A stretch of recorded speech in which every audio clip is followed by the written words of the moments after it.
a nivel de la medular, por ejemplo, está el asta anterior y el asta posterior, ¿verdad? Y de ese asta anterior está emergiendo fibras nerviosas de axones que van a inervar fuera.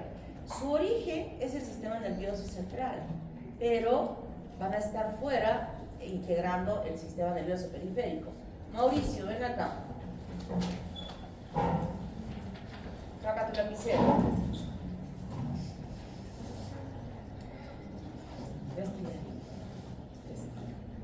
Entonces, habrán algunos integrantes del sistema nervioso periférico que se originan del sistema nervioso central. ¿Está claro? La mayor parte de los componentes del sistema nervioso periférico se forman a partir de las células de la cresta craneal. De la cresta craneal. Pero, origen, sistema nervioso central, tubo neural, células de la cresta neural, pero hay dos nervios importantes que no se originan ni en el tubo neural ni en las células de la cresta neural. Y se originan a partir de plácodas que se forman.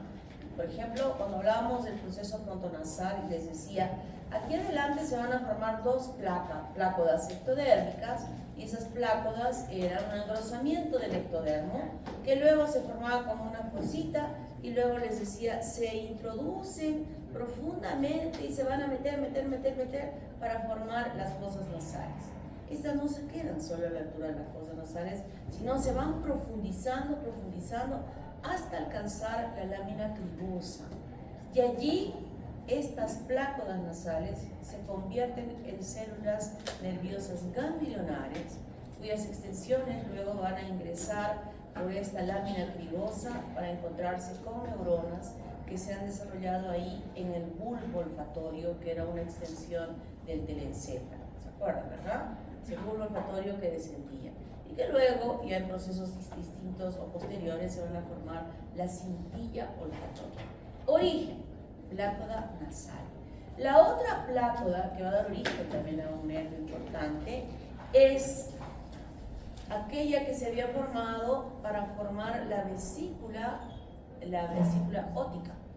¿Se acuerdan, verdad? Les dijimos, y ahora lo vamos a repetir, este es el ectodermo que se hunde y al hundirse forma como una depresión y luego la depresión se individualiza, se cierra y forma la vesícula óptica.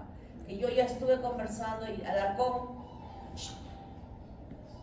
que yo ya estuve diciéndoles, esa vesícula óptica es quien va a dar origen a todos aquellos conductos del oído interno.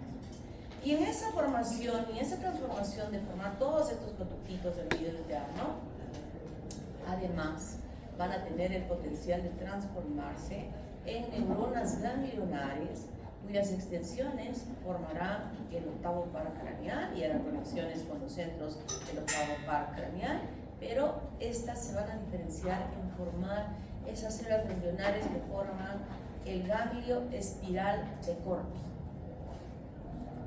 ¿Vamos? O sea que hay, diríamos, tres orígenes para formar el tejido nervioso. Uno es el tubo neural, otras son las células de la cresta neural y otras son estas dos plácodas importantes que van a formar esta formación nerviosa importante, tanto del primer par craneal, el olfatorio, así como también el octavo par craneal. ¿Está claro? ¿Sí? Muy bien. Entonces, ya sabemos que todo lo que está fuera del tubo neural es sistema nervioso periférico. Y en él pueden haber extensiones de estas astas anteriores o la formación de algunos ganglios externos que no se forman directamente en esa masa, como y forman ganglios sensitivos fuera de él a nivel cerebral, como el quinto par craneal o el séptimo par craneal, como vamos a ver. ¿Cuáles son los principales derivados de la cresta neural en relación a sistema nervioso? Sistema nervioso sensitivo. Ya sabemos que esas células de la cresta neural se habían formado a los lados de esta placa neural que se extendía desde la parte cefálica hasta la parte caudal. Y cuando se cierra el tubo neural, estas quedan individualizadas en toda la extensión. Si recordamos cómo se formaron los somitas a los lados de la médula, ¿recuerdan? Imagínense que exactamente igual, podríamos decir, es que muy parecido a ello, también están en toda la extensión montículos de células de la cresta neural, en toda la extensión. Entonces diferenciamos una porción, una área del tronco y otra área de la cresta craneal, o sea, las que están más arriba. A nivel del tronco, estas células de la cresta neural van a formar dentro del sistema nervioso sensitivo los ganglios espinales. Toda la cadena de ganglios espinales, ganglios raquídeos, se quieren llamar, todos los botoncitos que vemos en toda la extensión de la columna vertebral se forman a partir de él. Y a nivel craneal van a formar los ganglios del quinto, séptimo, noveno, décimo ganglio yugular. Sensitivos, son ganglios sensitivos que se forman en esta área importante. Sistema nervioso autónomo. Nada tiene que ver la cresta neural con el sistema nervioso autónomo. Ese se produce en la médula espinal. Llámese hasta anterior o llámese hasta intermedio, donde se encuentran también las neuronas motoras que van a hacer conexión con el sistema autónomo externo. Dentro del sistema nervioso autónomo están los ganglios de la cadena simpática, que las hemos visto como un rosario por delante de las vértebras, ya las hemos visto en varias prácticas. Las colaterales, el ciliaco, el mesentérico, los ganglios parasimpáticos, el plexo celíaco, los viscerales, las células satélites de los ganglios sensitivos, todas esas que están alrededor de los anticitos perisomáticos, periaxónicos, que ustedes han visto en la práctica, células de Schwann y las células gliales entéricas. Sistema nervioso autónomo. A nivel craneal, los ganglios parasimpáticos ciliares, etmoidales, fenopalatinos, maxilar, visceral, las células satélites de los ganglios sensitivos, las células de Schwann, la leptomeninges. ¿Quién me quiere decir qué es leptomeninges? Es la pía y la aracnoides. Es la pía y la aracnoides. La pía y la aracnoides que envuelve al telencéfalo, al diencéfalo y la parte proximal del mesencéfalo se derivan de las células de la cresta neural. El resto se forma a partir del mesodermo circundante que normalmente existe alrededor del sistema nervioso. El tejido conectivo, a nivel del tronco, ninguno. ¿Quién forma el tejido conectivo a nivel del tronco? El mesodermo somatopreónico, ¿verdad? El mesodermo somatopreónico. A nivel craneal, la dermis y la grasa cutánea. A nivel craneal, en esta parte, fundamentalmente de la parte anterior, forma estas células de la cresta craneal. Obviamente la epidermis, que recubre a esta dermis, se forma a partir del epiplasto, o sea, del ectodermo. La córnea tiene dos componentes importantes. Uno que es superficial, que está expuesto al ambiente, ese deriva del ectodermo, y por debajo, porque la córnea no es una laminita delgadita, sino tiene un espesor, esta es córnea y esta parte de aquí que llamamos estroma se forma de las células de la cresta craneal. Los odontoblastos. El tejido conectivo del estroma glandular, tiroides, paratiroides, timo, glándulas salivales y glándulas lacrimales. Parénquima de la glándula tiroides, ¿quién la forma? El endodermo. Y el estroma está formado por las células de la cresta craneal. El tracto de salida del corazón. Ya les hemos explicado en las prácticas la semana pasada cómo se formaba el tubo cardíaco, una incipiente explicación que esta semana que viene la vamos a hacer. Pamo, ¿tú eres de esta clase? ¿Eres? Ven acá, trae un lapicero. La otra niña también. Traigan sus lapiceros, siéntate acá.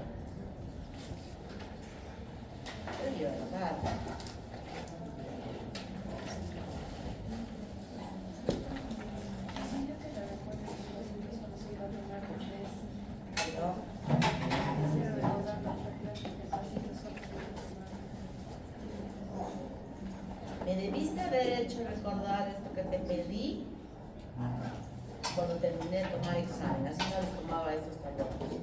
Y mira, bien frías que se van a sentar todavía las mesas. Recuérdenme, después que les tomo el examen, recuérdenme para que no les tome el examen. Mira, cuando me recuerdas, cuando ya, mira, ya a varios tablones han dado examen. Miren, cuando les explicamos así una muy sutil, muy rapidita, porque si no perdemos tiempo en la práctica de puedan ver las láminas, pero dijimos, el corazón se origina de dos tubos que se llegaron a formar, dos tubos que geogénicamente se han desarrollado.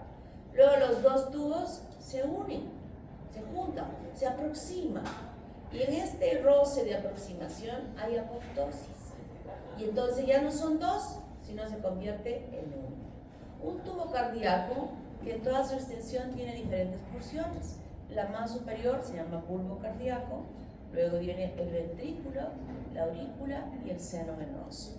A nivel del bulbo todavía hay tres divisiones y la mitad de él, la más superior se llama saco aórtico y la que sigue se llama tronco arterial o tronco arterioso. Este tronco arterioso, miren, esto es hueco, en toda su extensión está hueco. Ya en la clase les hemos explicado, bueno, tener que... A ver, niños, esta clase, ven acá, tráete un lapicero. Recuérdame, tú vas a recordarme que ya no vuelvo la próxima semana a tomar análisis, siéntate ahí en la gradita. Habíamos estudiado cómo se dividía la aurícula, ¿verdad? Eso les hemos mostrado en la práctica la semana pasada, cómo se dividía la aurícula. Pero este tronco arterioso está como una cavidad única, así, punta, tiene que dividirse en dos para formar el tronco pulmonar y el tronco aórtico. Y esta división, estas celulitas que van a cumplir esa función de dividir este segmento, son celulitas que han migrado de las células de la cresta craneal para ubicarse en este lugar y separar ambos conductos. Esa es una función importante, entonces aquí se va a dividir y además puede formar las válvulas semilunares y las paredes obviamente de la aorta que llegan a formarse y separarse. Entonces ya podemos ir imaginándonos, con lo que acabo de mencionar, que una falla en la migración de estas células lo que va a provocar es que haya malformaciones a nivel del corazón en este segmento, ¿verdad? Músculos ciliares, músculo liso, vascular, músculo a nivel del tronco, ninguno. ¿Quiénes fueron los músculos a nivel del tronco? Los somitas. ¿Los qué? Los somitas. Los somitas, pero a partir de los miomios. Creo que esta luz no les deja ver, ¿no? Y no les va a dejar ver, caballero, usted, para decir por favor, cierre la puerta. Usted, caballero, usted. Sí. ¿O no eres caballero? ¿Qué más quieres que te diga, caballero? No, hay un botoncito, una cosa que tienes que levantar.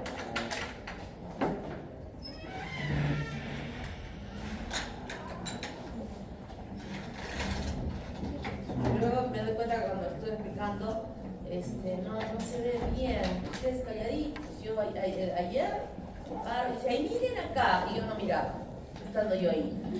Dice, y ustedes no me dicen nada que cierre. Son geniales, geniales. A nivel del tronco, ya me han dicho muy bien, el miótomo, ¿verdad? Y a nivel de la cresta craneal,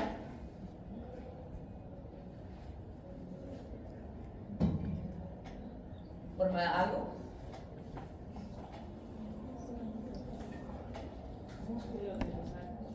¿Qué? Músculos de los arcos faringios. Hace 2 semanas que acabamos de dar el examen. 2 semanas ya se olvidaron. ¡Horror! En el examen para el internado seguro se han acordado. Y he tomado, creo que les he dicho, ¿no? Que los chicos que van a dar, que están ahorita en el 6º año, que el próximo año van a ser 7º año, les he tomado un examen, todo de básicas.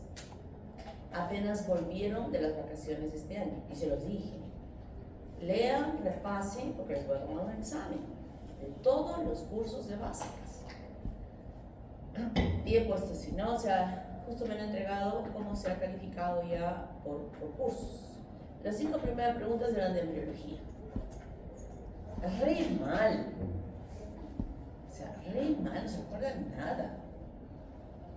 Lo otro ya más o menos. tan jaladazos. Yo he dicho al delegado, por favor, dile a tus compañeros, pobre aquel que se va a inscribir para dar el examen del internado en el seguro, con estas notas, qué vergüenza. Y ahora ya les he dicho que apenas terminé las vacaciones de agosto, les voy a tomar todo lo de clínicas.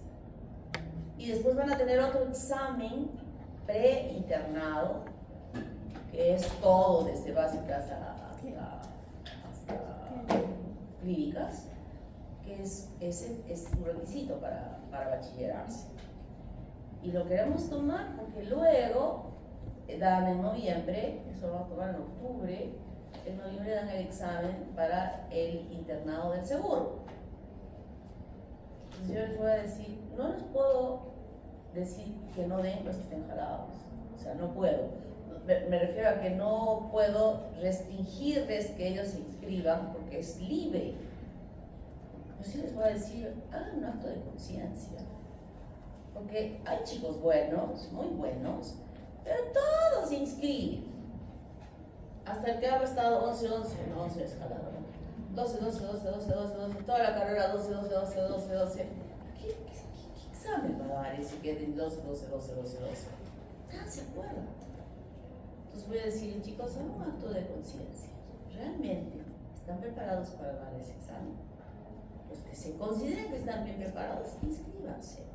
Si son 50, inscríbanse a los 50. No pueden estar inscribiendo, porque es una vergüenza cuando después sean los resultados y la católica está, hay algunos que están abajo. Es una vergüenza. ¿O no les da vergüenza a ustedes? Tiene que darles vergüenza a ustedes también, porque se supone que son de la católica. ¿No? Y yo esta mañana decía, no me importa a veces ya pasar así, porque hay cosas que quiero decirles. Y dije, esta mañana estaba pensando. Y dije, ¿cómo los motivo? Y ayer leí un mensaje de un compañero mío que es médico, que es cirujano en Chile, trabaja en Chile. Y él escribía en el grupo de WhatsApp que la medicina en Chile está súper judicializada. ¿Qué significa eso?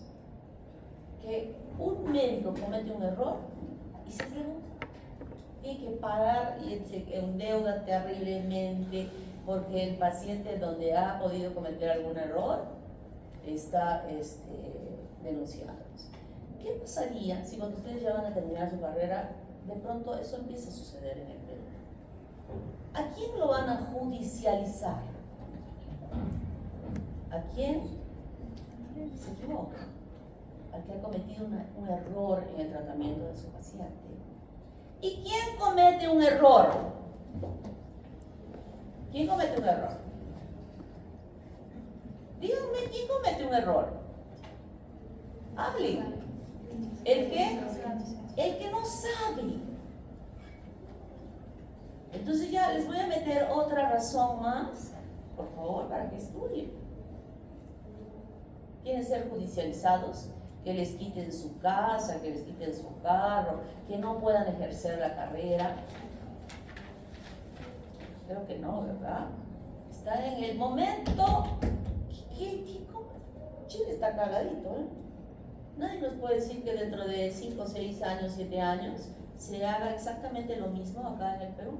Hay un chico que justo fue el otro día a preguntar cómo era para que quiere estudiar acá. Y me dice, yo soy abogado. ¿Y qué quiere estudiar medicina? Se dan cuenta, ¿no? ¿Por qué quiere estudiar medicina? ¿Ustedes creen que quiere estudiar medicina para ser un buen médico? No, para conocer y saber que cuando haga sus juicios tenga fundamentos para poder sancionar. Entonces yo le dije, ¿sabes qué? No te voy a convalidar ningún curso porque no quiero que estudies medicina. No quiero. Se reía él. Dice, así doctora, por favor, convalídeme todos los cursos. Esos tal vez te los puedo convalidar, pero después no quieres nada, te voy a convalidar nada. Miren, hay gente que ya está pensando en eso. Razón importante también para que estudien a conciencia. Sumo todo lo que les digo, ya no sé qué decir, sumo esto más, que ojalá de repente esto sí les hace tocar su corazón y dicen, pucha, no, una hora más porque de repente me gano un juicio. ¿Está claro? ¿Qué hay aquí? Muy bien, la niña. Músculos de la expresión, músculos de la masticación que se forman a partir de esa transformación que sufren estas células para transformarse en músculo. Y podríamos decir aquí, no he puesto óseo. Aquí ninguno, pero aquí sí. Aquellos huesos que se forman en la cara. Células pigmentarias, melanocitos. Melanocitos que pueden haber migrado, pueden haberse diferenciado, pero puede fallar algo. Y puede fallar la producción enzimática, la diferenciación. Cuando hablamos de diferenciación es justamente ya la parte funcional en la no producción de la enzima. ¿Cuál es la enzima que produce la melanina? La tirosinasa. Tirosinasa. Es la enzima que forma la melanina. Esta puede faltar. Células endocrinas y paraendocrinas, la médula suprarrenal a nivel del tronco y las células neurosecretoras del corazón y los pulmones. Cresta craneal, cuerpo carotídeo, eso vamos a ver, y las células parafoliculares. Células mesodérmicas, a nivel del tronco ninguna, y aquí en la parte craneal, la bóveda en la parte anterior, de la parte frontal, nasal y orbital, la cápsula óptica, el paladar y maxilares, esfenoides, pequeña parte de ellas, las trabéculas, parte cartilaginosas viscerales, que habíamos visto también, y los cartílagos del oído externo. Se forman a partir de las células de la cresta craneal. Todo lo que está pintadito aquí de verde son células de la cresta craneal que se van a formar, que están los arcos faringios, que habíamos visto la parte mesodérmica de esta área, las estructuras óseas, las estructuras musculares, y desde la dermis y el tejido conectivo, también a nivel de la cara. Todo lo que está pintado de verde se origina de las células de la cresta craneal. Y estas células forman, hemos dicho, las células de los melanocitos, las células ganglionares del ganglio raquídeo, además de las células que revisten a ella, como los axones, como las células de Schwann, las células que forman el ganglio simpático, la médula de la glándula suprarrenal, los ganglios preaórticos y prevertebrales aquí atrás, los plexos de Meissner y Auerbach alrededor del tubo digestivo, importantes para el funcionamiento del peristaltismo. Entonces, a nivel, diríamos, quitándonos lo autónomo, sí tenemos un sistema motor importante donde se encuentran en el asta anterior las neuronas motoras que van a emerger formando la raíz anterior. Y aquellas que llevan la sensibilidad de la piel con las diferentes estructuras que reciben la información. Dolor y lleva las terminaciones nerviosas. Frío, Strauss. Calor, Ruffini. Meissner, Weiner. Tacto fino. Bader-Pasini. Presión, ¿verdad? Entonces eso va a ser transportado hacia la parte posterior a estas neuronas que se ubican en el asta dorsal. Pero cuando hablamos de sistema nervioso autónomo, lo anterior en lo motor son lo que nosotros decimos, quiero esto, hago esto, muevo esto, etc., ¿no? Pero acá es diferente. Y entonces estas neuronas tienen un lugar especial a nivel de la médula, por ejemplo, que es el asta lateral o asta intermedia. De ella salen las raíces nerviosas conjuntamente con las ventrales que están saliendo del asta anterior, por aquí. Pero a diferencia de las neuronas motoras que normalmente están saliendo de las raíces nerviosas motoras que se dirigen ya directamente a los músculos, aquí no sucede eso.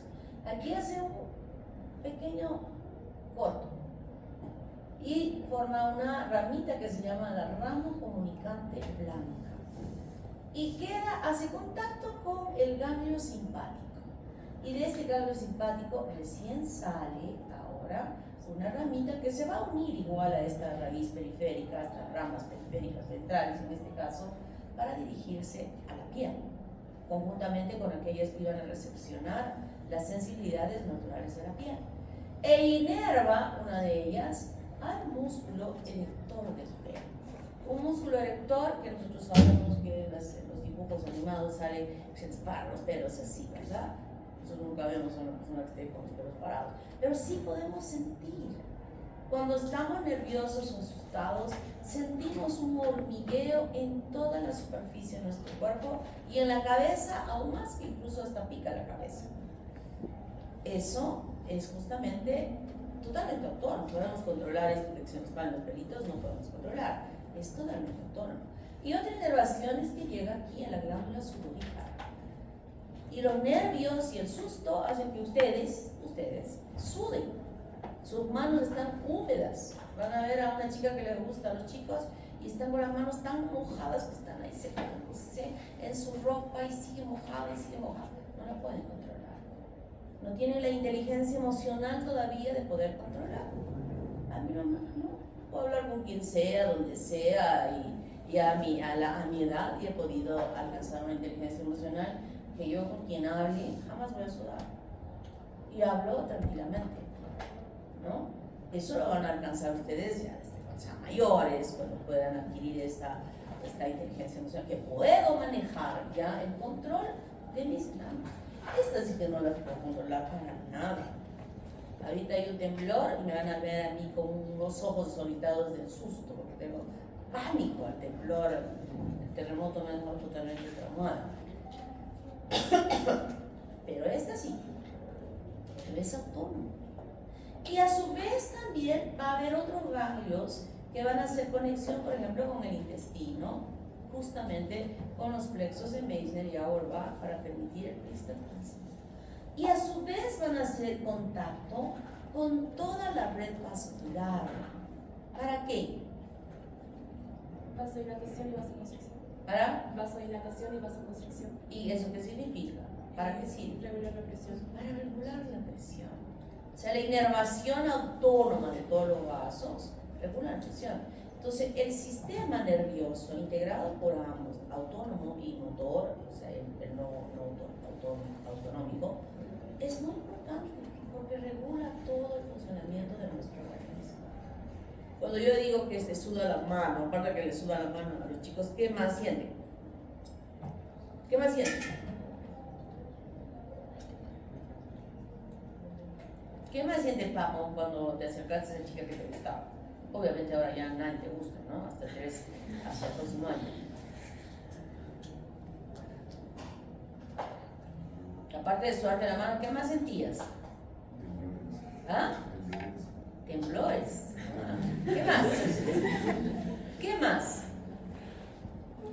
¿Qué más? ¿Qué más sentiste? A ver, tú, ¿qué sentiste? Cuando ese chico que te gustaba se acercó a ti, sacarte a bailar. Tú, a ti te estoy preguntando, ¿sí? ¿Qué tengo estrabismo? ¿Qué sentiste? ¿Qué sentías en tu cuerpo? Su corazón latía más rápido. ¿Podía controlar eso? No, eso es autónomo.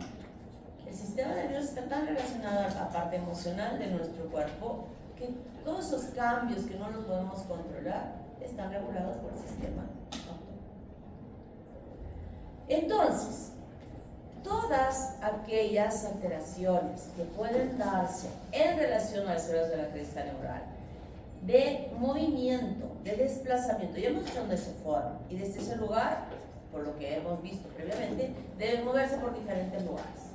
En esa movilidad puede ser que no suceda. Entonces puede haber fallas en el desplazamiento o movilidad. Puede haber fallas en la diferenciación.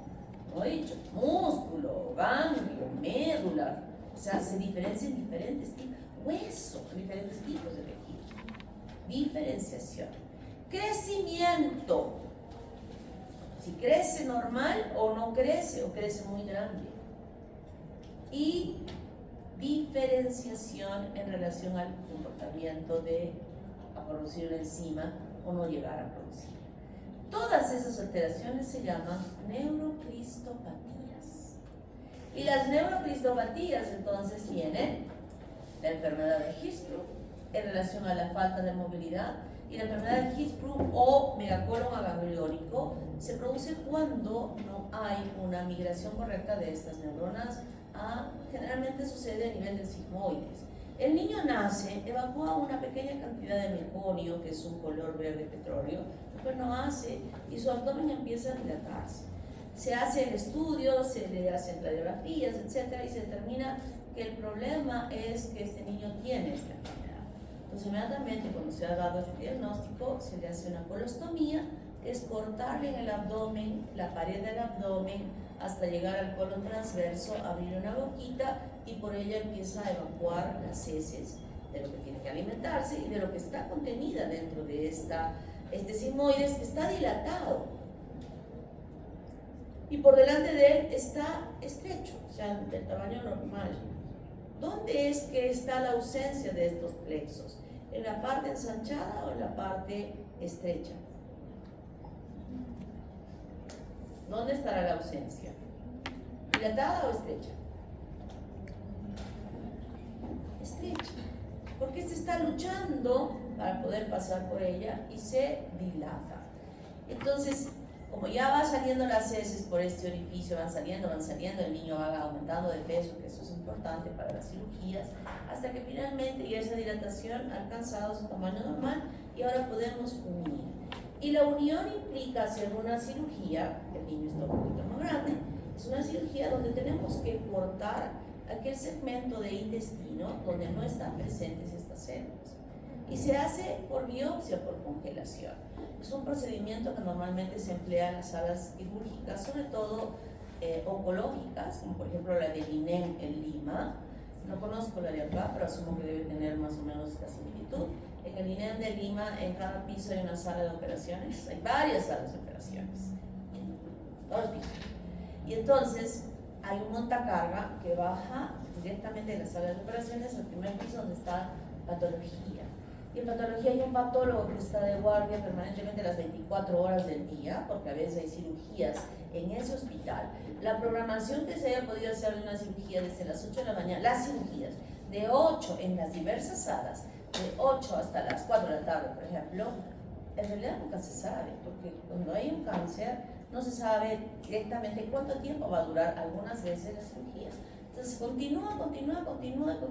Todavía faltan cirugías. Tiene que quedarse el patólogo de guardia, tiene que quedar. Y si se tiene que quedar toda la noche, se tiene que quedar. Y a veces las cirugías terminan a las 7:59 del día siguiente, porque a las 8 empiezan las nuevas cirugías de ese día programadas. Recuerden que es un hospital de referencia en todo el Perú. Y no solo el Perú, porque vienen de otros países también a operarse, porque el INEM es un centro de referencia súper especializado. Entonces, ¿qué se hace? Si es un cáncer, el médico dice, ya, estará hasta acá, porque el médico, el cirujano, no tiene ojos biónicos para ver si es que hay cáncer o no hay cáncer en los tejidos vecinos. Se envía el pedazo de tejido a patología, se recibe, se congela en un aparato especial y ese congelamiento se corta, así como habían visto la cuchilla en la parafina, se corta y se colorea con H y E. Aquí no es que simplemente tenemos que buscar si hay célula neoplásica o no hay célula neoplásica. Y decimos, sí hay, entonces cortan un poco más. Sí hay, siguen cortando. Sí hay, siguen cortando. Y le han sacado media cara porque está por acá hasta que ya no hay. Y ahí se detiene la cirugía y se ya termina la cirugía de ese paciente. Lo mismo sucede en nuestro caso, porque vamos a enviar el pedazo porque puede ser que esto esté estrecho, pero esto puede medir así, ¿no? O sea, lo que ya está normal, supuestamente normal, está así. Entonces yo corto acá, no hay plexos. Corto aquí, no hay plexos. Y corto aquí, dice, sí hay plexos. Bien, cuando hemos visto los plexos de Meissner y Auerbach en la lámina, se cosemos, ya los orificios, este y este, están en el mismo diámetro. Se cosen, se unen, y luego, no es que voy a cerrar lo que había abierto acá arriba, no, sigue abierto. Y progresivamente, ya poco a poco se va eliminando las heces por el ano, hasta que finalmente ya solo se elimina por el ano. Hay un buen peristaltismo, la cirugía ha sido un éxito, y cuando ya no sale nada con la colostomía, cerramos la colostomía y se resolvió el problema de estos niños. Enfermedad de Hirschsprung. Cresta craneal, y hemos visto todos los problemas que vamos a revisarlos ahora En cardiología, defectos de la cámara anterior, hemos dicho que el estroma es de estas células, labio leporino y paladar hendido, lo hemos visto bien en la primera fase. Displasia frontonasal, igualmente lo hizo en la primera fase. El síndrome de Big-George incluye varias malformaciones y alteraciones en relación, por ejemplo, a la glándula paratiroides, tiene deficiencia tiroidea, displasia del timo, que va a producir una inmunodeficiencia congénita. ¿Quién produce la inmunodeficiencia adquirida?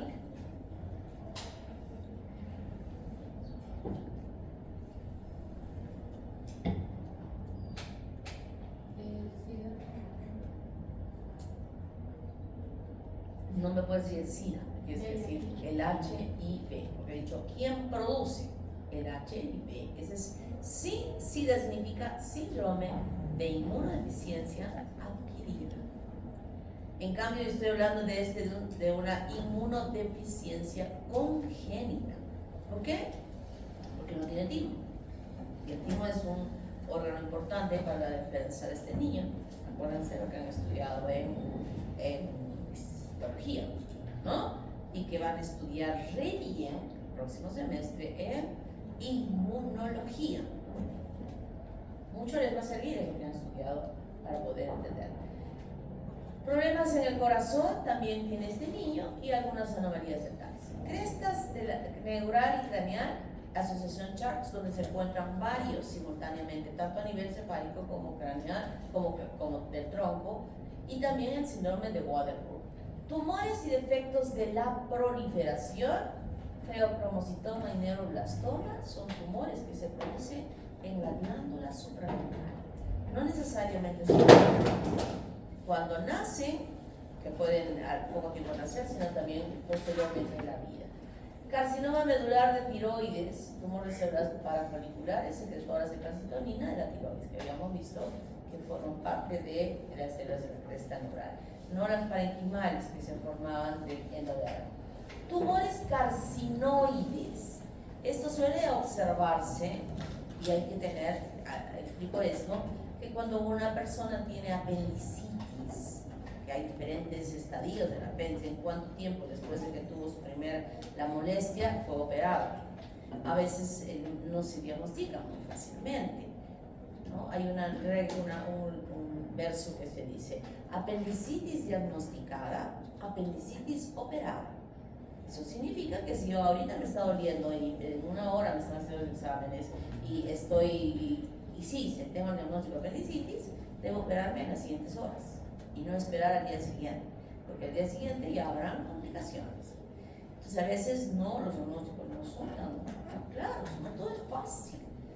Alguna vez les he dicho, no hablamos de enfermedades, hablamos de enfermos, que es diferente. Una misma enfermedad en tres personas se muestran diferentes. Y ahí está la habilidad del médico de saber, de conocer y decir en esas tres personas que se están manifestando diferente, es esto, es esto, es esto. Si no, la medicina sería muy fácil. Muy fácil. No es lamentablemente no es fácil. Y una persona importante de nuestra universidad, hace 2 semanas, 3 semanas, se lo han operado. Ha estado 2 días sin diagnóstico de una apendicitis. 2 días. Para desgracia de él, ustedes saben que el apéndice es esta colita que está dirigida hacia la cavidad abdominal. Eso es lo que han visto ustedes en su cadáver, ¿verdad?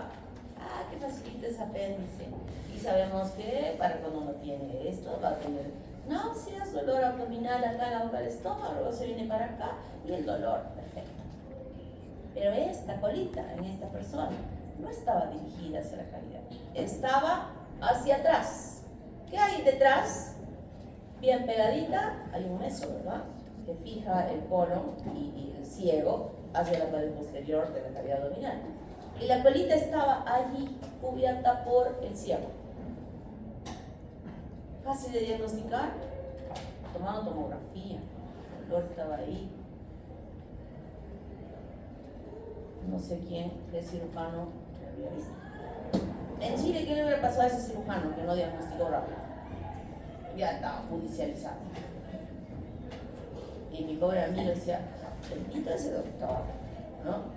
Bendito que felizmente se dio cuenta. ¿Ustedes creen que en Chile hubiera dicho bendito ese doctor que se dio cuenta? Judicializado, millones. Pero es un peligro, no es fácil. No siempre es como dice el libro, no siempre. Y digo esto, chicos, porque estoy teniendo información que, por ejemplo, en clínicas los chicos casi no asisten a clases, son muy pocos los que asisten. Entonces yo digo, ¿pero por qué? Esto que puede estar acá en el libro, está en el libro. Lo que yo en este momento puedo estar comentando con ustedes está en su libro. En la clase nosotros damos experiencias, conocimiento de experiencias. Pero los chicos están perdiendo todo lo que sus profesores les puedan estar alcanzando.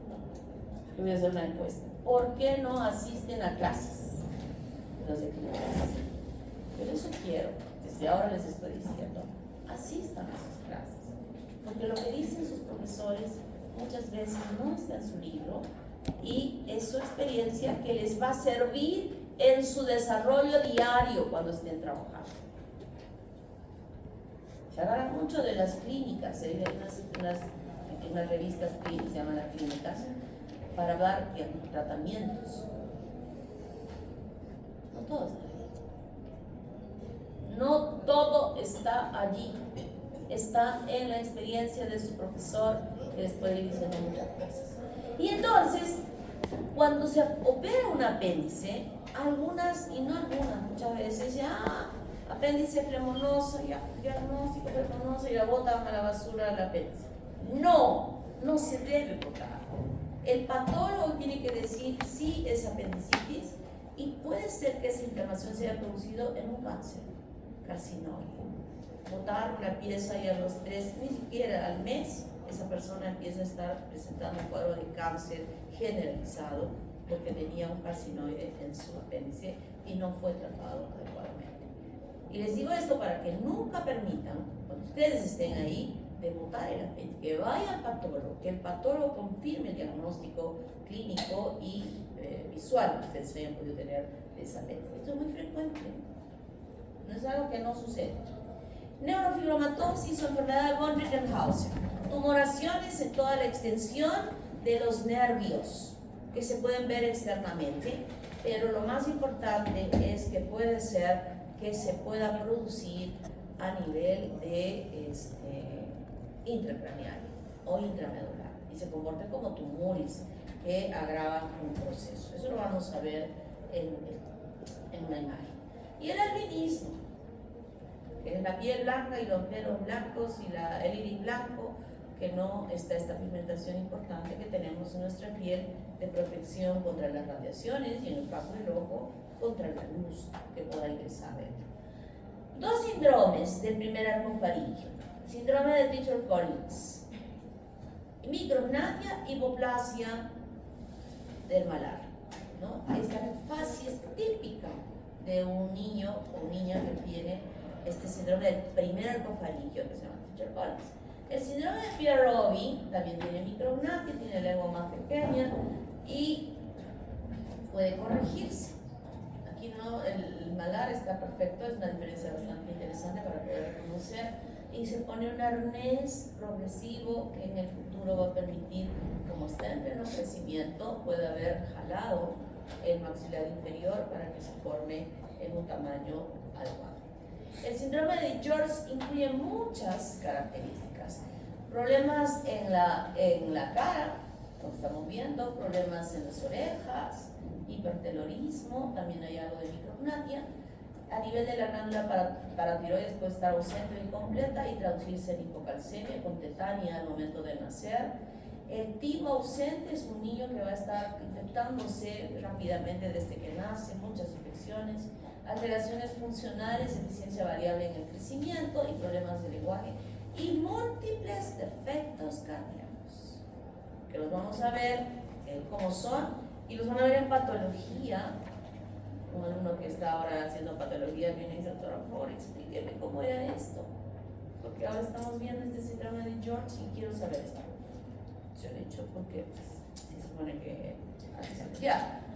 Síndrome de Waterworm involucran problemas visuales con valores de ojos diferentes y también auditivos.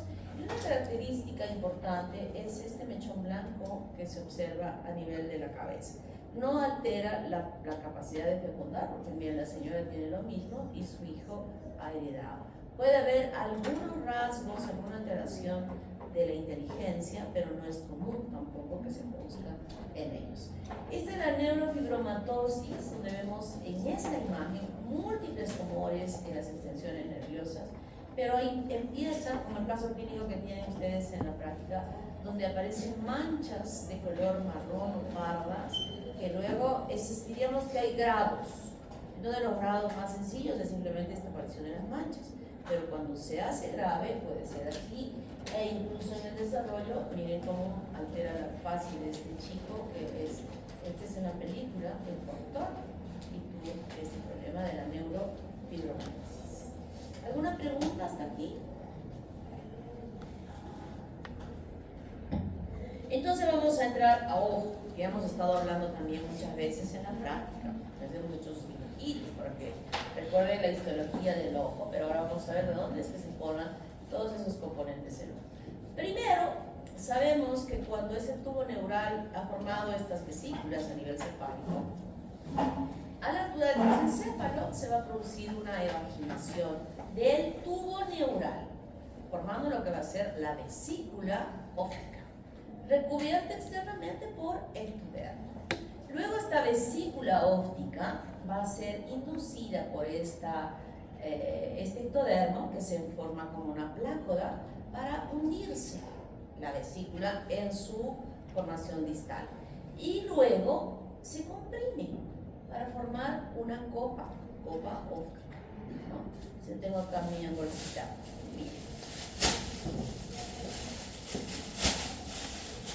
Esta sería la vesícula óptica, que está saliendo del prosencéfalo. Pero cuando ya se ha dividido el prosencéfalo entre el encéfalo y el diencéfalo, esta emergencia ya en la evolución va a salir del diencéfalo. Pero para cuando sale el diencéfalo ya no es vesícula, sino es copa óptica. Y aquí hay una membranita, una capita, acá hay otra capita, y entre ambas hay un espacio. Esta capita interna se llama capa interna de la copa óptica, formará la capa sensorial de la retina. La extensión de esta vesícula óptica va a formar la retina. Entonces esta capa interna de la copa óptica forma la capa sensorial, y la capa externa de la copa óptica va a formar la capa pigmentaria de la retina. Y entre ellos hay un espacio interretiniano. Pero luego estas dos capitas se van a juntar, se juntan solo así, no se juntan metiéndose, solo se juntan así y desaparece el espacio interretiniano. ¿Estas se pueden separar? Sí, se pueden separar en aquella patología que se llama desprendimiento de retina, donde la capa pigmentaria y sensorial podrían separarse. Entonces nosotros tenemos, acá aquí está, ¿qué capa? El ectodermo. Esta formación sensorial molecularmente va a ser como que succionara al ectodermo para que el ectodermo entre acá. Primero se forma esta plácoda, que habíamos dicho que induce para que se meta esto, y luego la vesiculita se mete acá, se individualiza, se juntan los extremos y aquí queda atrapada una vesícula, la vesícula del cristalino. Y el ectodermo que se ha juntado nuevamente cubre aquí. Entonces tenemos acá, miren, la plácoda del cristalino que se va a meter aquí, se forma el cristalino y ahora queda atrapada en este espacio cristalino y por fuera está la capa óptica. Este ectodermo que molecularmente es inducido a transformarse en todo, ¿verdad? Y el ojo está formado justamente así. La mayor parte del ojo, como voy a explicar ahora. Y este ectodermo forma la placa neural y la placa neural forma el tubo neural y el tubo neural se extiende y forma la vesícula óptica, la copa óptica, y esta es la parte fundamental para la formación de la retina. Esta misma placa neural, al formarse, induce, y al haber formado todo ello, a que el ectodermo subyacente pueda formar el cristalino, primero como plácoda, luego la vesícula y forma el cristalino. Este ectodermo que está cubriendo externamente va a formar el epitelio de la superficie de la córnea. ¿Y el estroma quién lo forma? ¿Quién formaba la córnea? La cresta neural. Y externamente el ojo, procedente también del ectodermo, forma la cresta neural y formará la esclerótica y la coroides, que son las capas externas que están por fuera de la retina, ¿verdad? La capa coroidea, que es la capa vascular, y la esclerótica, la capa más externa blanquecina que protege al ojo. Entonces, luego que hemos tenido ya aquí, ¿quién está aquí? ¿Acá adentro? ¿Quién está acá adentro? El cristalino, ¿verdad? Ahora cuando está como copa óptica, alojando el cristalino acá, va a suceder algo a continuación. Se forma una hendidura en uno de los lados de la copa óptica. Miren, se forma así. Y esta hendidura va a permitir que ingrese dentro de este espacio de la copa óptica células mesodérmicas que estuvieron rodeando externamente la formación del globo ocular.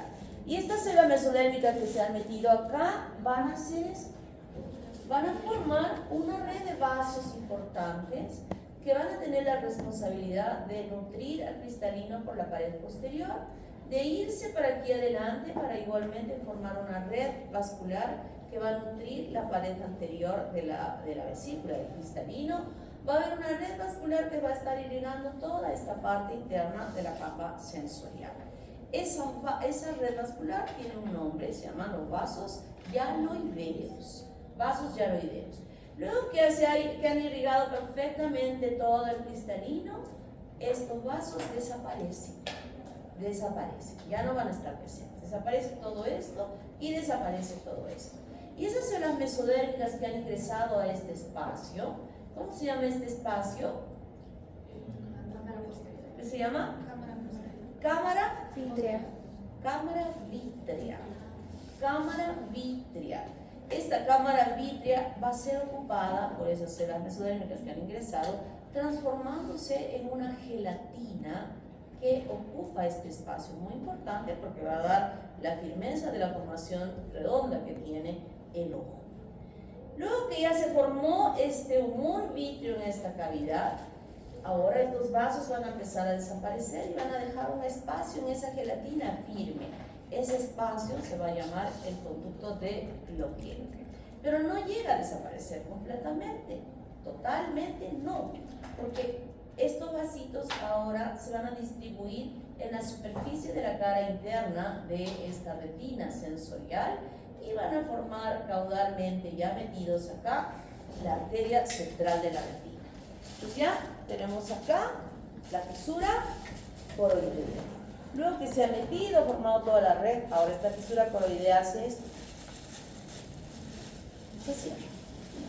Se cierra y al cerrarse, aquí en la parte posterior va a formar la arteria central de la retina, que va a ser envuelta también por las fibras nerviosas, por el tejido nervioso que había formado esta extensión. ¿Ok? Entonces se cierra. Puede ser que no se cierre y hay una normalidad. Mauricio, ¿cómo se llama esa normalidad? Mauricio. Voy a dar un poco antes. ¿Cómo se llama? Coloboma. Coloboma. El mal cierre de la fisura coroidea se llama coloboma. Coloboma. Muy bien. Entonces, hay otra alteración que puede producirse también aquí, porque he dicho que toda esta red de vasos que irriga la parte del cristalino y también que viene aquí adelante, puede ser que estas redes de vasitos que están aquí no desaparezcan y queden como un enmarañado ahí adelante fijando los bordes de la pupila, impidiendo que ese iris pueda abrirse y cerrarse para permitir el ingreso de la luz. Y esto se llama membrana pupilar persistente, ¿verdad? Es una alteración que también se puede dar. Y aquí está la capa de la coroides, que es la capa vascular, y externamente está la capa de la esclerótica. Esta capa pigmentaria se extiende hacia aquí adelante, se viene extendiendo hacia aquí adelante y va a formar el iris. El cristalino no es que esté libre ahí, no, está suspendido por estos ligamentos en toda la parte, unidos en la parte ecuatorial de este cristalino, y se llama la zónula de zinc. Está fijada al cristalino en su parte periférica y hacia las partes laterales también de todo el globo ocular también está fijada. Y está fijada a unos músculos que son los músculos ciliares. Los músculos ciliares. ¿Cómo se llama esto?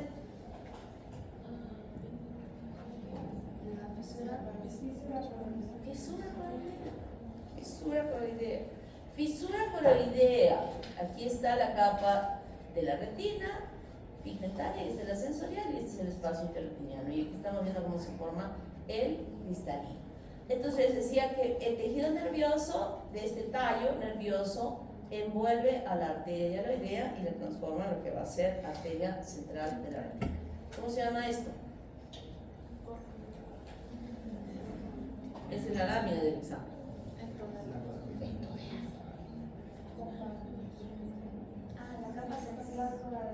Placo del cristalino. Placo del cristalino. Aquí ya vemos la capa pigmentaria, aquí vemos el espacio interretiniano, la capa sensorial, y aquí en esta cámara vítrea estamos viendo como unos vasitos ahí. Todos esos van a desaparecer. Ese humor vítreo va a ser totalmente transparente, que permite que nosotros tengamos una visión absolutamente clara. Y aquí está el cristalino. Lo mismo, miren el cristalino, Al principio es toda esta vesícula, una cavidad que está rodeada de un tejido exactamente igual en todo su entorno. Pero luego cambia. La pared posterior se ensancha enormemente y aquí se van a formar las fibras cristalianas que van a ser aquellas células que formarán perfectamente bien esta vesícula cristalina. La pared anterior de esta vesícula se aplana. Aquí vemos como una pequeña linecita, ¿verdad? Se aplana. Ya vemos la irrigación, y se está formando ese cristalino. ¿Y cómo se va a llamar este conductito? De Cloquet. ¿Y qué es esto que está aquí? ¿Ah? Este filamentito que está acá, ¿cómo se va a llamar? ¿O qué es? La membrana pupilar. Esto es lo que quedó, miren, que no debe haber, y esto ya es una malformación. Más acentuada la capa vascular para que no olviden que la coroides es capa vascular. ¿Cómo se llama esto? Estos ligamentitos. La zónula de zinc. Z-I-N-N. Z-I-N-N. Y además, luego que se forma la córnea, que habíamos dicho, el epitelio de revestimientos externo viene del ectodermo. Y esta parte gordita, de las células de la cresta neural, se repliega y forma los párpados, que van a estar cerrados hasta el 7º mes, donde se van a abrir, y en los bordes empiezan a formarse las pestañas, y además empiezan a desarrollarse glándulas a partir del ectodermo, que son las glándulas de Moll y de Meigonio, unas que tienen que ver, si ya les digo, ustedes van a investigar. La alteración en estas glándulas, unas infectadas pueden producir el orzuelo y otras dañadas pueden producir el chalacio. Ahora ustedes me van a investigar, ¿quién? ¿El Moll hace orzuelo o quién hace el chalacio? ¿Ok? El orzuelo, ¿quiénes han visto orzuelo? Todos han visto orzuelo o han tenido orzuelo. El chalacio es una tumoración que se acumula de pus acá en el párpado. Duele un poco, pero lo que es más evidente es que es como un tumor que se tiene acá en los párpados. Y eso no se puede curar si no es a través de una cirugía. El cirujano va a poner como un fierrito especial que presiona para que no sangre, luego se hace un corte por dentro, se raspa con una curetita para que salga la pus, se presiona, se presiona, se presiona y por presión ya no sangra. Ese es el chalacio. Usted me va a decir cuáles de estas dos glandulitas son las que producen eso. Entonces aquí está el cristalino, donde en la parte periférica se encuentran las células que están contribuyendo por gran actividad mitótica en amontonar estas fibras cristalinas que se van sumando y donde al centro hay un núcleo. Este núcleo es el que usualmente empieza a blanquearse, a degenerarse cuando se produce ¿qué patología? ¿Cómo se llama? Cataratas. Esta es la retina, donde conocemos que por acá está la capa pigmentaria de la retina y sobre ella está esta capita de los conos y los bastones. ¿Qué hacen los conos y los bastones? Persiguen los colores. Muy bien. Y entonces vienen las diferentes capas, la molecular, la nuclear interna, la tensiforme, que son bipolares, pero en la parte más interna están las células ganglionares, las cuales tienen unas extensiones que se van a ir colocando sobre la superficie interna de la retina y se van extendiendo, extendiendo, extendiendo. Si ustedes son minuciosos ahora en repasar su lámina, van a ver que esta capita rosadita hace esto. Justo en la parte que va a continuar a formar el nervio óptico. Esta forma el nervio óptico. Van a ver esa imagen rosadita anuclear que le está haciendo el nervio óptico. Entonces, esta capa pigmentaria como que hace unos pliegues, ¿verdad? Hemos visto como sanguchitos ahí, hemos dicho cuerpo ciliar. Ese cuerpo ciliar es muy importante porque en él hay una red de vasos, porque en él hay estos músculos.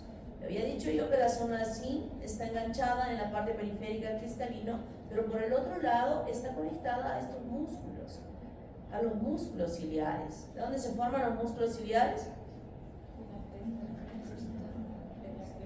De la cresta, y hacen que al contraerse o relajarse, hacen que este cristalino que está así haga esto o haga esto para permitir la visión de cerca o de lejos. Aquí mismo está una red de vasos, como yo había mencionado, y a través de este epitelio hay un transporte de líquido de la sangre muy parecido al líquido cefalorraquídeo que sale aquí, esta parte, asumamos que aquí están las fibras de la zona de zinc, acá está el cristalino, y este espacio que se encuentra por detrás de este iris es la cámara posterior del ojo. Y aquí se acumula este líquido que va a venir para acá adelante por la pupila, y este espacio se llama cámara anterior del ojo. Y en el ángulo iridocorneal, porque esta va a ser la córnea, iridocorneal, hay una red trabecular muy importante que desagua en un conducto de toda la circunferencia que se llama el canal de Schlemm. Entonces hay una producción de líquido que se llama humor acuoso y es drenado aquí a este canal de desagüe, que es el canal de Schlemm, y produce. ¿Cuál es la función de este humor acuoso? Función.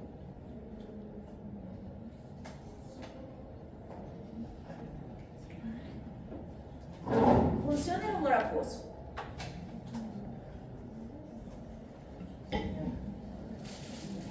Rodrigo, ¿cuál es la función del humor acuoso?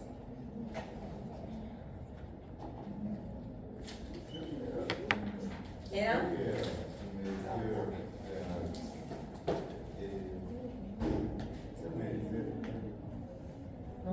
No te he escuchado nada de lo que has dicho. A ver ese niño de mascarita. ¿Me dice la parte de la córnea? No. ¿Cómo? Mantener la presión intraocular. Mantener la presión intraocular. Mantener la presión intraocular. Esa es la función. Entonces, el que esté produciéndose y el que esté eliminándose está manteniendo una presión arterial que cuando se altera esto, vamos, ¿qué se va a producir? Glaucoma. ¿No? Glaucoma, es un incremento de la presión, que es el glaucoma. El iris, que tiene esta coloración importante, tiene músculos. ¿Qué función tienen estos músculos que se encuentran en el iris? ¿Qué hace? Relata mi cámara en la pupila y se alucina. Exactamente, cierran y abren la pupila para regular el ingreso de luz dentro del ojo, porque si no estaría muy grande, estaría entrando mucha luz y dañaría el ojo. Y no tienen origen ni en el miótomo, ni son mioepiteliales, son células mioepiteliales, no se derivan de las células de la cresta renal. Aquí está esta, ¿cómo se llama? Célula de zinc. Aquí se produce líquido del humor acuoso, sale por aquí y se mete al canal de Schlemm. Malformaciones congénitas. ¿Ya han visto esto en la práctica? Ciclopía con prosbosis. Ciclopía. Aquí están viendo estas manchitas blancas. Catarata. Aniridia. No tiene iris. Pobrecito. Aquí es bien difícil que podamos hacer algo. Hay unas como unas fajitas, una cortina que le suelen poner, pero no es algo que se pueda mover, o sea, es estático, pero ya con esto hay que colocarlo, porque si no, imagínense, no podría haber para nada de ti. Coloboma de iris. ¿Cuál fue la causa? Una rara en la fisura coroidea. No se cerró la fisura coroidea. Puede suceder también en el párpado y aquí se tiene que hacer una cirugía para corregir estéticamente el problema. Persistencia de la membrana pupilar. Esto está fijado en toda esta parte y no puede permitir que se cierre o que se abra la pupila. Entonces se hace la cirugía cortando por acá, retirando la membrana pupilar y permitiendo que el músculo del iris pueda funcionar y aperturar y cerrar la pupila. Glaucoma congénito. Miren, ¿qué color es la capa pigmentaria de la retina? ¿De color? Marrón oscuro, ¿verdad? Y aquí la capa de la esclerótica está haciendo hay tanta presión dentro del ojo que está estirándose la capa de la esclerótica y está rompiéndose y nos permite evidenciar la capa pigmentaria. O sea, ya cuánto daño está teniendo este ojo de este niño, que en el caso de este niño que es este ojo que está afectado, no podemos, este niño debe tener 1 año, año y medio, y no se puede permitir que un niño pueda tener este daño en su ojo. Debió ya haber sido enucleado. ¿Por qué? Porque en el ojo hay una enfermedad que se llama simpatía oftálmica, porque puede dañarse el otro ojo si es que no se llega a enuclear este ojo. El ojo, así como el tubo seminífero que habíamos hablado y les había dicho, que este tubo seminífero tiene una barrera hematotesticular que evita que el sistema inmune reconozca las células sexuales, ¿verdad? Y que cuando las reconoce por algún trastorno, como por ejemplo habíamos hablado de la parotiditis, esa persona quedaba ¿qué? Infértil. Quedaba infértil. Entonces, el ojo es otro órgano similar, que cuando hay este daño pueden estar expuestas ya las células del ojo al sistema inmune, y el sistema inmune que no conoce esas células empieza a producir anticuerpos que destruyen al otro ojo. Por eso se llama simpatía oftálmica, y eso debe evitarse y debe retirarse para mantener la visión del otro ojo. Pueden haber microftalmías e hipoplasias oculares que van a conducir a que esa visión en ese ojo se pierda. Se pierde y ya no hay nada que hacer hasta dentro de no sé cuántos años donde la ciencia pueda decir vamos a implantar un ojo dentro de ese ojo para que vea. Probablemente ya sean como pequeños robots que se puedan incluir dentro del ojo para que pueda la gente ver. Pero cuando no, miren, aquí no hay ojos, anaftalmía, así nació él, sin ojos. Aquí no lo podemos dejar así porque la presencia del ojo en este lugar permite que nuestra facie, nuestra cara, crezca simétricamente en el tiempo que está transcurriendo.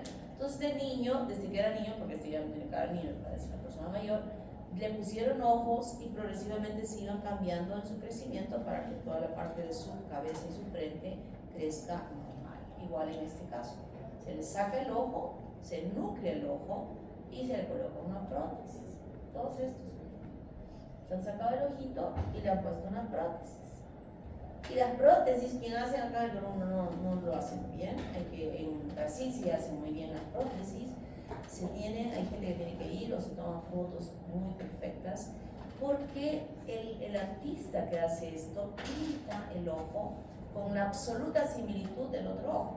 Nuestros ojos que podemos estar viendo nosotros, ahorita yo le veo marrón, ahí un poquito más claro, pero no simplemente será así. Si ustedes se han mirado al espejo cuando se maquillan las niñas su ojo para hacer sus delineados, se ven que tienen así, ¿no? Se ven que hay como jaspes en el iris. Eso, por ejemplo, perfectamente hecho en este señor. Si nos vemos a él dando esto de acá, no sabríamos cuál de los dos ojos es protésico, ¿no? Entonces se hace, esto es un arte para que la persona se sienta bien emocionalmente con el problema que pueda tener. ¿Alguna pregunta hasta aquí? Me parece importante también mencionar a la fascia congénita primaria, que, bueno, si bien la catarata, el cristalino es opaco, en la fascia no hay cristalino, no se llega a formar. Bueno, esto puede causar una microftalmia o una leucocoria, que es cuando la pupila se vuelve blanca, o una mala fijación de la vista. La fascia es la ausencia de la formación del cristalino, que también puede suceder. Creo que es un caso clínico, ¿no? Todavía no he llegado a ese caso clínico, pero me parece que sí es uno de los que están ahí. Y en las presentaciones de los casos vamos a discutir mucho sobre estas patologías. Recuerden que les he dicho que 30 preguntas de su segundo examen son casos clínicos. Y obviamente no es copia de estos casos que están acá, van a ser cambiados. O sea, ya he dicho, los pacientes no son enfermedades, sino enfermos. Puede haber variaciones en cuanto a algunos otros aspectos y ustedes tienen que tener la habilidad de poder responder. Para eso discutimos en los casos. Y vamos conversando y vamos hablando, yo digo, el profesor dice, hay muchos aspectos importantes. Y voy a avanzar. Tiene tres componentes, oído externo, medio e interno, ¿verdad? El externo, habíamos visto que está formado por el pabellón auricular y el conducto auditivo externo. El medio está formado por la cavidad timpánica y los huesecillos, y entre ambos, oído externo e interno, está la membrana timpánica. Y el oído interno está formado por todos aquellos conductitos del octículo, sáculo, cóclea, canales articulares, conducto linfático, que forman lo que se llama el laberinto membranoso, ¿verdad? El oído externo se forma dijimos el pabellón auricular, se forma con la contribución de unos montículos que se desarrollan a partir del primer arco faríngeo y del segundo arco faríngeo. Y sabemos que ese pabellón auricular tiene elevaciones, depresiones, etcétera, etcétera, etcétera, que finalmente forman esta oreja. Y yo tengo aquí la oreja ya bien formada y puedo decir, cuando decimos 1, 2 y 3 corresponden al primer arco, toda esta parte de aquí se forma en el primer arco y toda esta parte de aquí se forma del segundo arco faríngeo. ¿Pueden haber anormalidades en su desarrollo? Obviamente que sí. Puede haber fallas en la migración, fallas en el crecimiento y fallas en las modificaciones que se tienen en ese pabellón auricular. Por otro lado, estos dos arcos faringios alojan entre ellos a una hendidura. ¿Qué es esta? La hendidura, la primera hendidura que formará el pabellón, el conducto auditivo externo. Y al fondo, o un revestimiento ectodérmico, será parte de lo que va a ser la membrana timpánica.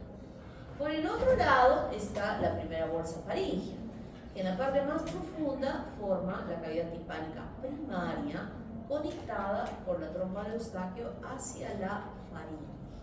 Igualmente, la parte más profunda, que es el ectodermo, va a ser aproximarse con el ectodermo del otro lado y formar lo que va a ser la primera membrana faríngea, que corresponde a la membrana timpánica.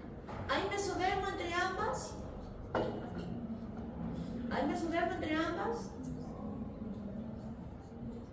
Claro que hay mesodermo, ya les he dicho que solo son dos que no tienen, que es la membrana oncofaringe y la cloacal.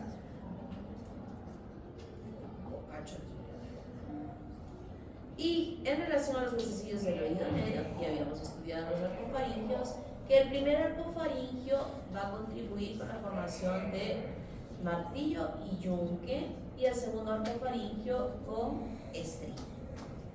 El oído interno forma esa plácula que les he mencionado al principio, que luego forma una hendidura y finalmente una vesícula óptica, que lo hemos visto en las prácticas a la altura más o menos del mielencéfalo, donde se ha formado. A la altura del mielencéfalo, yo no estoy diciendo que se ha formado el mielencéfalo, recuerden, miren, este es el ectodermo, este es el tubo neural. Este tubo neural va a formar el romboencéfalo y cuando forme el romboencéfalo se va a dividir en dos: metencéfalo y mielencéfalo. Y al frente de este mielencéfalo, procedente del ectodermo, es que se forma esta vesícula, esta cosita, y la vesícula óptica que la hemos visto como una gotita. Nada tiene que ver, ojo, nada tiene que ver con que se forme. Cuando hemos visto la imagen, simplemente no hemos visto una gotita. ¿No? Aquí está la vesícula óptica que se llega a desarrollar. Y esa vesícula óptica, que ya les he dicho, que forma el laberinto membranoso, es esta. Acá está la vesícula. ¿Cuál es la hoja embrionaria que ha formado esta vesícula? ¿Cuál? El ectodermo. Lo primero que va a hacer con este globito es esto. Se va a estrechar en la parte del medio, para parecer una guitarrita. Utrículo y sáculo.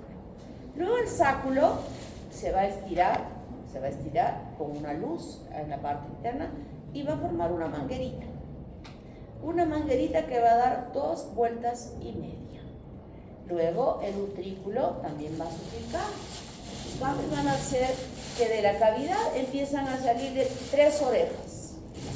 Una para acá, otra para acá, otra para acá. Se extiende el tejido. La bolsita se extiende y forma 3 orejas. Las orejitas ahora se juntan aquí en la parte media. Se juntaron. Aquí dentro hay espacio, pero aquí se pegaron. Y donde se pegaron, se unieron, hay apoptosis. Y se abre un hueco acá, permitiendo que aquí haya un canal en las 3. Entonces tenemos el utrículo con sus 3 orejitas que van a ser los canales semicirculares, y también de él va a emerger el conducto endolinfático.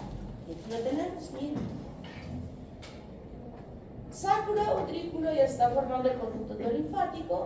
Aquí este sáculo empieza a enrollarse, a extenderse y enrollarse, y como les dije, da 2 vueltas y media. Y de este utrículo que está acá arriba se forman las 3 orejitas, que ya están amplias estos espacios entre ellas. Y aquella parte donde está conectada al utrículo se ensancha. Cada uno hay 3. Se llaman bolsas.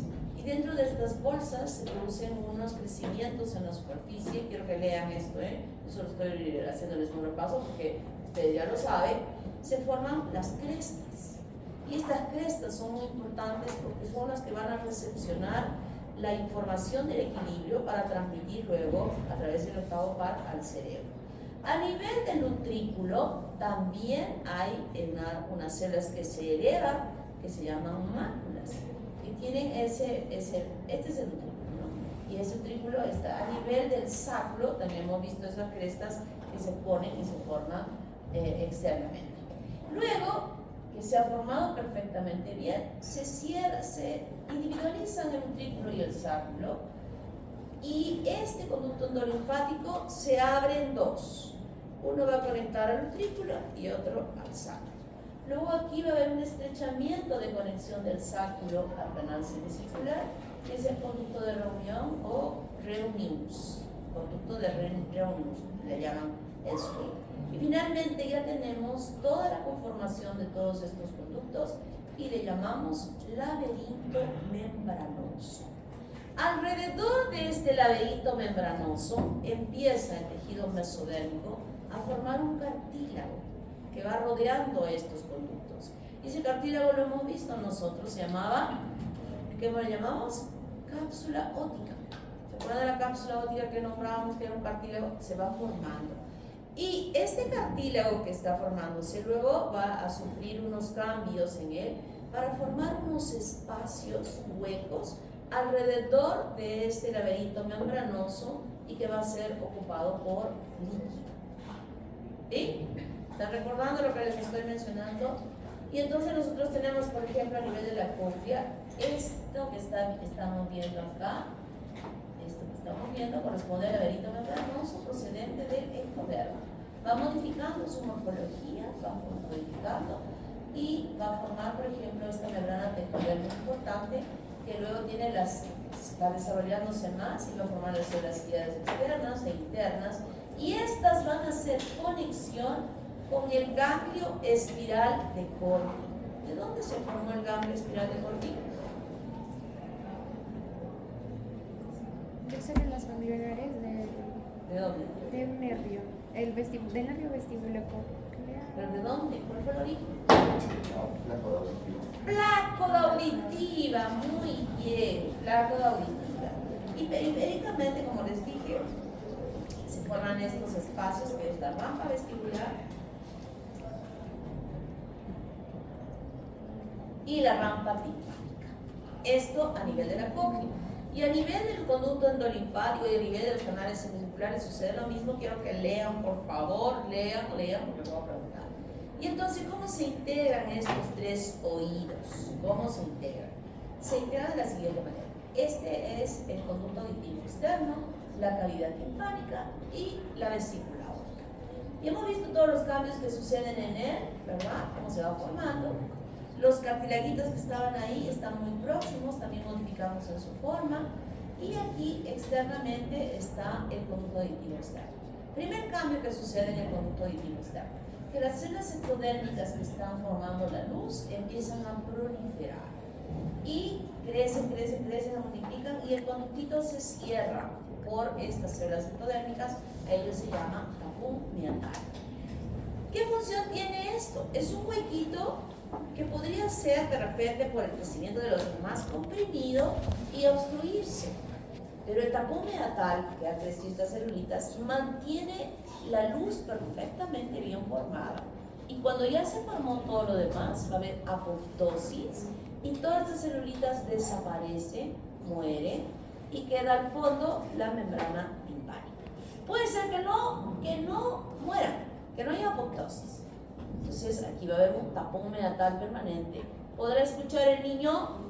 No puede escuchar. Ese es un caso clínico que tienen ustedes. Entonces ya tenemos esto, lo que va a suceder. Aquí está la cavidad timpánica, los vocecillos que van organizándose, todas estas vesículas que están modificándose en la formación del oído interno. Aquí vamos, miren cómo se están formando los canales semicirculares, el placo que está estirándose. Los cartilaguitos ya se formaron bien en su morfología. Esta es la cavidad timpánica. Entonces, ¿qué sucede en este momento? En este momento, alrededor de estos cartílagos hay apoptosis del tejido que estaba por aquí. Y se forma una cavidad. El endodermo que está revistiendo la cavidad timpánica ahora envuelve a los huesecillos y sigue metiéndose y envuelve, aparte de envolver a los huesecillos, también delimita la cavidad con esta envoltura endodérmica. Y ahora sí hablamos de cavidad timpánica definitiva. Cuando empezó la primera bolsa yo dije cavidad timpánica primaria, pero ahora no. Ahora estamos explicando que en esta parte de aquí hay muerte celular, se abre un espacio y ese espacio va a ser revestido por endodermo que se desplaza para aquí. En la formación del oído interno a nivel del sacro hay una partecita que está recubierta solamente por la membrana donde no hay no se ha formado estructura ósea externa, que es la ventana oval. Y a ella se pega el estribo, ¿verdad? Y por el otro lado, estas están unidas por ligamentos, ¿recuerdan? Y luego, por el otro lado, el martillo también está pegadita a la membrana timpánica. Meato, tapón meatal, desapareció. El canal se abrió perfecto. Viene el ruido estrepitoso de los músicos de rock y hacen que las vibraciones de la luz, del ruido, empujen a la membrana timpánica.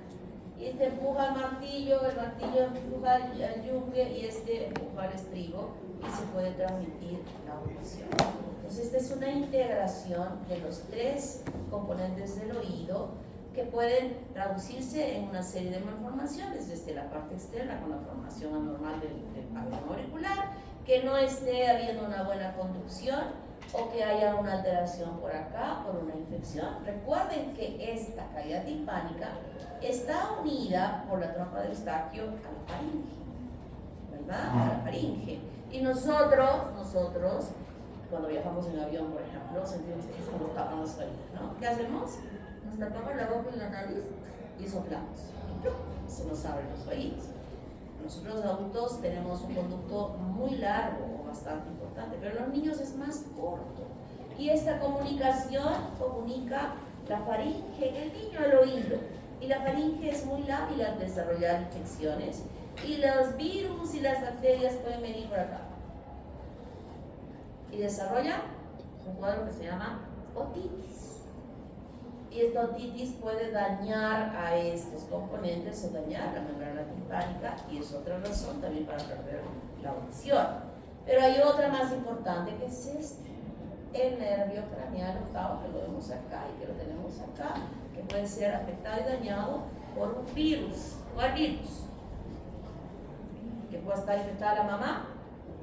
El virus de la Rubio. el rubiol. En la 837. Y entonces ya no hay una falla en la audición, y en los casos clínicos estamos viendo que podemos diagnosticar con él. ¿Cómo se llama esta cosa que les enseñé a golpear? Diapasón. Y tienen todas las malformaciones que las van a revisar en su...